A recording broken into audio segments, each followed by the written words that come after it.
I upload daily NBA videos on this channel, so if that is something that interests you, then subscribe. Also drop a like on this video. It only takes 1 second and it makes a massive difference. Also real quick, if you have not been watching my podcast already that I host with Mojo99 and Rudy, the editor of this video, then please go do that. We're going to be uploading weekly podcasts over there where we talk about just kind of whatever. It's not really a basketball podcast, just shooting the shit, I guess. But yeah, please go check out that podcast and the podcast channel if you have not already. But with that out of the way, today I want to talk about loyalty, because in the midst of all this James Harden shit, there has been a conversation around loyalty in the NBA. I saw a whole lot of posts on NBA Twitter about, oh, these are the only loyal players in the NBA, and somehow multiple players were getting left off of that, like Damian Lillard was not listed under loyal players in the NBA. But regardless of that, because of this conversation that was being had, I wanted to talk about loyalty in the NBA and if it's actually like a good thing, because I feel like it's often framed as these players that are loyal are just amazing, and these players who go to other teams are just like not necessarily bad, but like there's so much more respect given to players that are loyal. And I kind of don't understand why, because loyalty in a business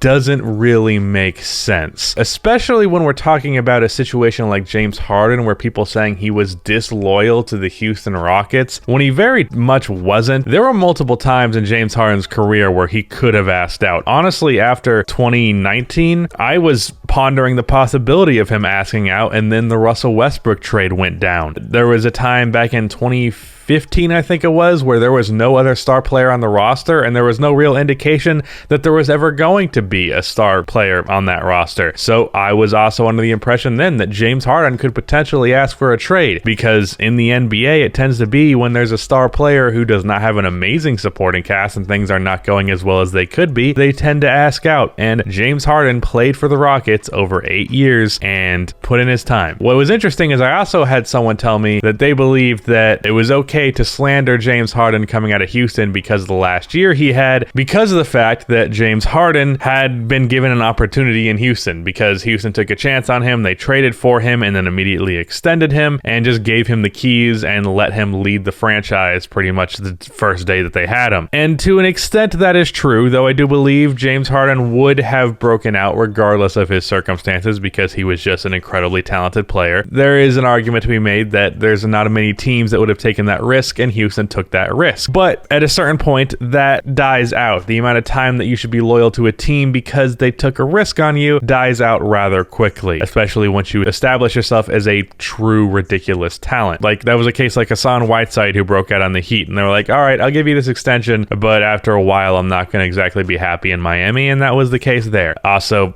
Miami was not happy with him, but regardless, that's an example of a franchise gave him a chance and he was like, okay, I'm going to stick here. But regardless of that, after a certain amount of time, that like owing the franchise really expires. And the reason why I don't think loyalty should necessarily be framed as just this always good thing is players' careers can sometimes be wasted by being loyal. One of the biggest ones that I can point to is the Indiana Pacers with Reggie Miller. I think if Reggie would have left that team, there were multiple opportunities for him to win championships. Now, your NBA career is not entirely about winning championships, and I would argue that Reggie Miller's legacy would probably take a bit of a dip if he did not stick with the Indiana Pacers. However, at a certain point, if you're caring about winning championships the most, which is what most NBA players feel, at least the ones who aren't out for just the money, there's an argument to be made that Reggie Miller actively hurt his career by sticking with the Pacers for his entire career. Right now, there's another example of this in Damian Lillard. The Blazers, even though I think their roster is good, unfortunately Nurkic just got another bad injury. Even though I think this is the best roster they've had around Damian Lillard, they're not winning a championship with this roster, and I don't really see an avenue where they reach championship level outside of just some crazy blockbuster trade coming out of nowhere. So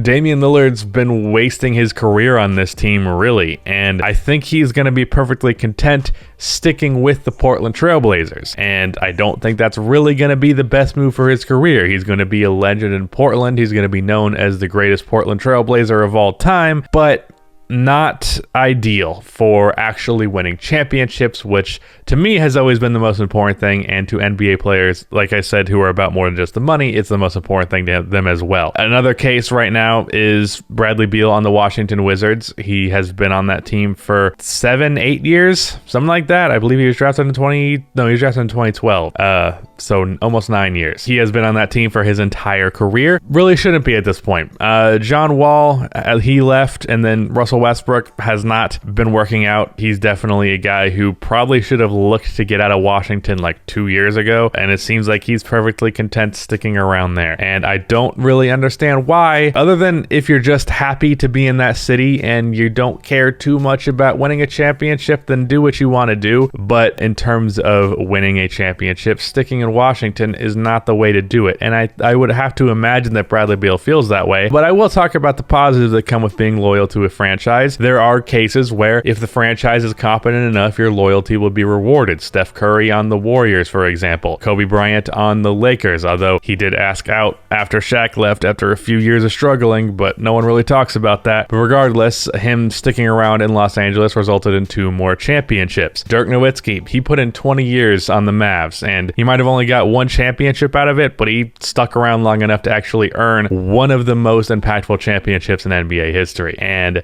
that is certainly something worth having. I think 1 Dirk championship is worth more than Durant's 2 championships on the Warriors, or even LeBron's 2 championships on the Heat.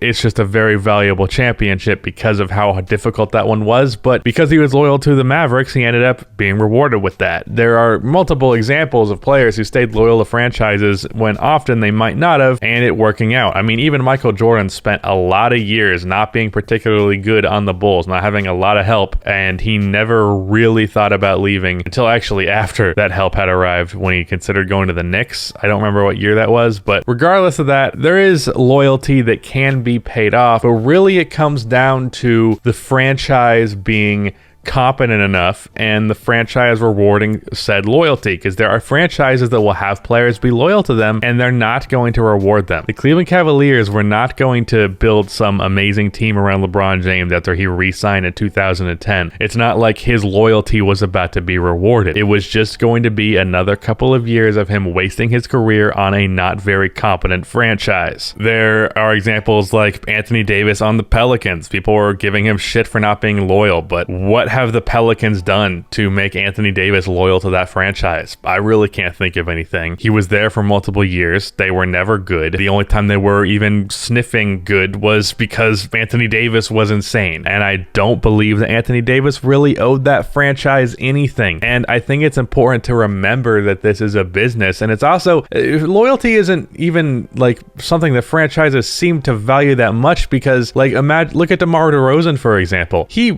talked up and down about how he wanted to be a Toronto Raptor for his entire career, how much he loved the city, how much he loved being a part of that team. And as good as Masai Ujiri is, he just shipped them out with really little hesitation once the opportunity arose, because it's a business. And often when these moves are made from the franchise perspective, people defend it and say it's a business. But then when a player leaves a team, they have a problem with it. And it's like, you can't have both. The player isn't supposed to be loyal if the franchise isn't going to be. The player doesn't owe the franchise if the franchise does not believe they owe the player anything. So why the hell would the players, why would it be on them to be loyal if the franchises are not going to be loyal? I'd understand if franchises were just really committed to their star players and they gave them everything they needed and they gave them the best opportunity to win at the highest level. And sure, there are examples of that, and the players who stay loyal to those teams are right to do so. But there are also plenty of examples of franchises that aren't good enough to really earn the loyalty of a star player for even decades worth of time. And when a player like James Harden asks out and people talk about the lack of loyalty,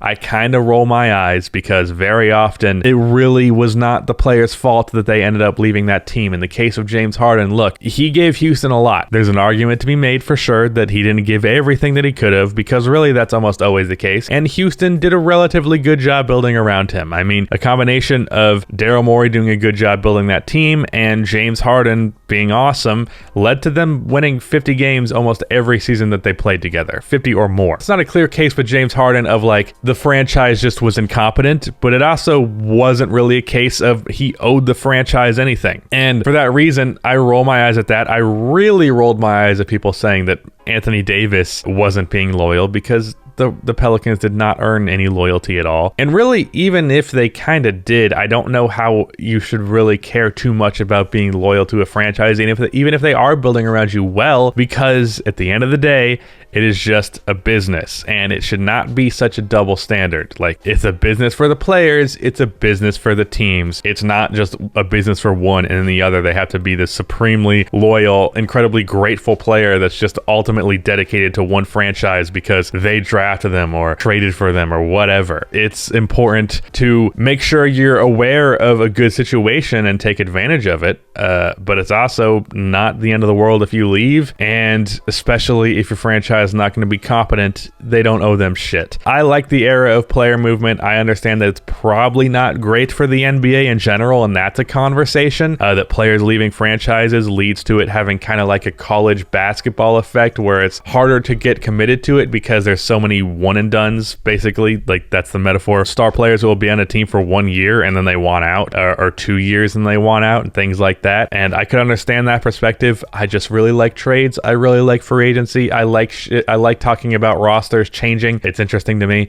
but I understand that it's not necessarily good for the league. But from the player's perspective, they have no reason to be loyal, and I'm not going to criticize them for not being loyal. Loyalty can work out in the long term. There are multiple cases of it working out. There are multiple cases of it not working out. I just don't feel like it should be viewed as this black and white thing of like loyalty is inherently good and being disloyal is inherently bad when talking about a player on a franchise. I think I've made my case. I think I've made my point. Again, go check out that podcast channel if you have not yet. Go check out those podcasts. They're both going to be pinned comment in the description, card above, all that shit. But yeah, shout out to Rudy for editing this video. That is the end of this video. Please be sure to like and subscribe for more NBA content like this, and cue the outro music.